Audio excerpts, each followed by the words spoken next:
विद्यार्थीगण, आज के वीडियो में आपका स्वागत है। टॉपिक है इंपॉर्टेंट अकाउंटिंग टर्म चल रहा था, जिसमें 7 टॉपिक के बारे में बताया गया था। आज 8वां टॉपिक है 8 नंबर पर, जिसको रेवेन्यू या रिसीट्स कहते हैं। हिंदी में इसको प्राप्ति कहेंगे। रेवेन्यू यानी रिसीट्स, हिंदी में उसे प्राप्ति कहेंगे। तो ये रिसीट्स और प्राप्ति या रेवेन्यू का क्या अर्थ है? किसी भी व्यापार में किसी निश्चित समय के अंदर किसी भी स्रोत से प्राप्त होने वाली उस कुल राशि से लगाया जाता है। समझिएगा। फिर आगम या प्राप्ति का अर्थ किसी भी स्रोत से प्राप्त होने वाली उस राशि से उस कुल राशि से लगाया जाता है, जिसमें से अभी तक कोई व्यय या हानि को नहीं घटाया गया है। इस प्राप्ति के कई एक स्रोत होते हैं, जैसे माल का विक्रय। माल बेचने से जो पैसा आता है वो प्राप्ति है व्यापार के लिए। आप व्यवसायिक बिल्डिंग, मशीन, संपत्ति वगैरह या कोई भी संपत्ति किराए पर देते हैं, उससे जो रेंट आता है उसको भी हम आगम कहते हैं। अपने मुवक्किल को, ग्राहक को कोई सेवा देते हैं या उससे भी पैसा आता है, उसको रिसीट्स में रखते हैं। व्यापार के अलावा कोई प्रोफेशनल गतिविधि है, जैसे डॉक्टर, वकील और चार्टर्ड अकाउंटेंट, ये लोग अपने गतिविधि से जो फीस के रूप में आय कमाते हैं, वो इनके लिए प्राप्ति है। इस तरह का प्राप्ति जो है, रेवेन्यू, 3 तरह का होता है। इसको 3 भाग में बांटा गया है। पहला इसका नाम है रेवेन्यू रिसीट्स। रेवेन्यू रिसीट्स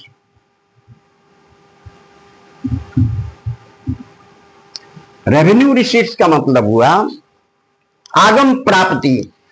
आगम प्राप्ति, देखिए, यह जो है प्राप्ति, ये रेकरिंग नेचर का होता है, मैंने बार बार मिलने वाला होता है। इस तरह का प्राप्ति, आप कोई व्यापार चलाते हैं और उस व्यापार से दिन प्रतिदिन व्यापार संचालन से जो आय होता है, उसी को रेवेन्यू रिसीट्स कहते हैं। यह रेकरिंग नेचर का होता है। रेकरिंग नेचर का मतलब बार बार मिलने वाला है। आप व्यापार करते हैं, व्यापार में माल बनाते हैं या खरीद के बेचते हैं, तो माल खरीदे, उस पर भाड़ा ढुलाई दिया, फिर गोदाम में रखे, फिर बेचते हैं, तो जल्दी जल्दी होता है। बार बार माल आएगा तो बार बार आपको कॉस्ट देना पड़ेगा। माल उतारेंगे बार बार तो बार बार ढुलाई देना पड़ेगा। तो इस तरह का खर्च व्यापार में कई बार सर्कुलेट करता है, तो जो बार बार हो उसको हम रेकरिंग नेचर का व्यय कहते हैं। ठीक है। यह रेवेन्यू रिसीट किन किन स्रोतों से आता है? जैसे माल बेच दिया आपने, आप व्यापार करते हैं, माल खरीद के बेचें चाहे बना के बेचें, माल बेचते हैं तो उससे आपको पैसा आता है। आपको कमीशन या आपको डिविडेंड या कहीं अन्य स्रोतों से छोटे मोटे आय प्राप्त होते हैं, तो उनको रेवेन्यू रिसीट्स में रखते हैं। फिर सुन लीजिए, माल बेच के जो रुपया आता है वो रेवेन्यू रिसीट्स है। इसके अलावा आप कहीं से लाभांश प्राप्त करते हैं, डिविडेंड प्राप्त करते हैं, कहीं से कमीशन एजेंट के रूप में काम करते हैं, किसी का माल बेचवाते हैं, तो उससे जो कमीशन प्राप्त होता है वो रेवेन्यू रिसीट में जाता है। ठीक है। फिर दूसरा ये, इसमें एक होता है capital receipts. Capital receipts, capital receipts पूंजीगत प्राप्तियां।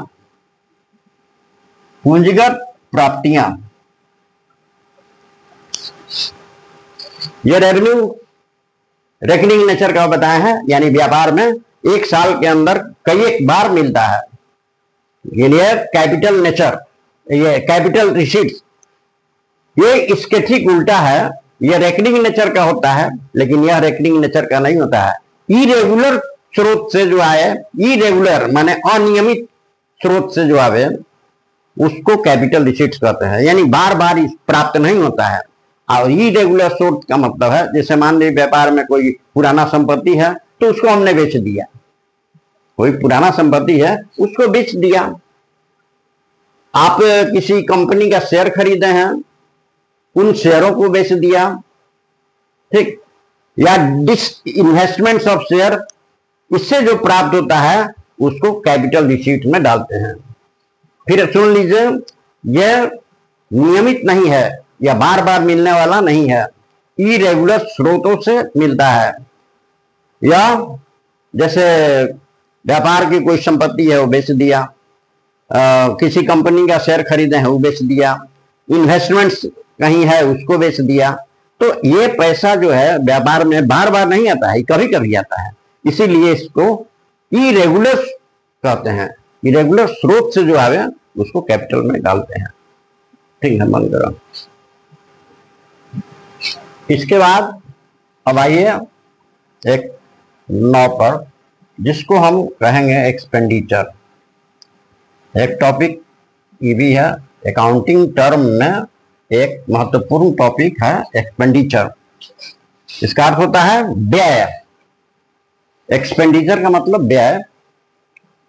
व्यय का अर्थ उन राशियों से है जो किसी सेवा प्राप्त करने के लिए, माल खरीदने के लिए या संपत्ति खरीदने के बदले में भुगतान किया जाए, उसको हम व्यय कहते हैं।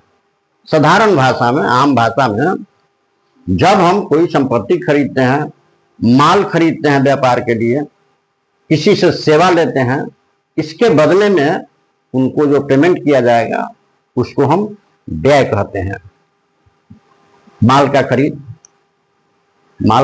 खरीद भुगतान किया कैश में या चेक से या उधार ही आपने खरीदा, तो उसके बदले में जो पेमेंट करेंगे उसको हम एक्सपेंडिचर कहेंगे। इसका मतलब हुआ एनी टाइप ऑफ पेमेंट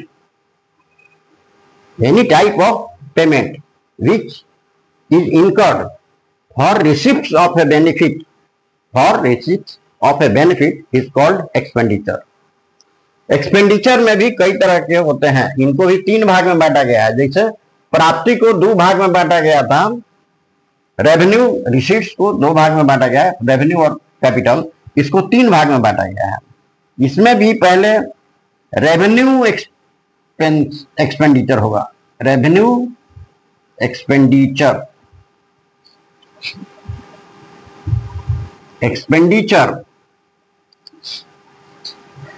आगम व्यय,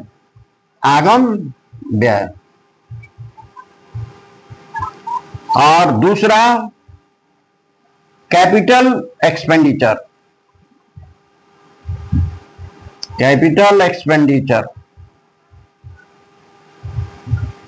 पूंजीगत व्यय, इसको कहते हैं पूंजीगत व्यय।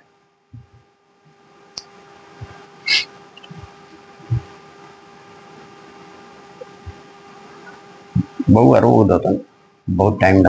एक्सपेंडिचर का अर्थ समझ गए हैं, जनरल एक्सपेंडिचर। अब उसको 3 भाग में बांटा गया है, जिसमें पहला नाम है रेवेन्यू एक्सपेंडिचर। देखिए, रेवेन्यू एक्सपेंडिचर यह रेकरिंग नेचर का होता है। जब कोई भी व्यय जो हम भुगतान करते हैं उसका एक पहचान है, जब दिन प्रतिदिन के कार्य में जो भुगतान करते हैं किसी भी व्यापार में, या तो आप माल खरीदते हैं या बनाते हैं, तो उस क्रम में माल खरीदने और माल बनाने के दरमियान जो भी आप भुगतान करते हैं उसको हम रेवेन्यू एक्सपेंडिचर कहते हैं। और ये भी बताए हैं कि रेवेन्यू नेचर, ये रेकरिंग नेचर का होता है। क्यों? इसलिए कि बार बार होता है, बार बार हम लोग माल खरीदते हैं, बार बार उस पर खर्च करते हैं, इसलिए रेवेन्यू एक्सपेंडिचर को रेकरिंग नेचर का, आवर्त स्वभाव का माना जाता है। ये बार बार होने वाला है व्यापार में। दूसरा कैपिटल नेचर, कैपिटल एक्सपेंडिचर यानी पूंजीगत स्वभाव का व्यय वह व्यय जो कभी कभी व्यापार में कोई संपत्ति खरीदते हैं उसके बदले में जो भुगतान करते हैं उसको पूंजीगत व्यय करते हैं। इसके ठीक उल्टा है रेवेन्यू का मतलब है रेकरिंग नेचर, यानी बार बार होता है, बार बार भुगतान करते हैं। कैपिटल नेचर में बार बार भुगतान नहीं करते हैं, क्योंकि संपत्ति तो बार बार नहीं खरीदाता है।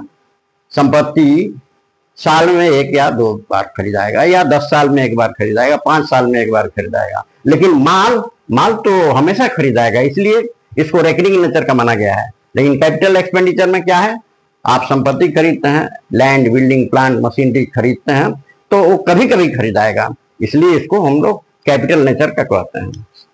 ये रेवेन्यू एक्सपेंडिचर जो है इसका लेखा जो है, ये लाभ हानि निकालने के लिए व्यापार में फाइनल अकाउंट बनता है जिसमें ट्रेडिंग और पीएल बनता है। इसका लेखा ट्रेडिंग और पीएल में होता है।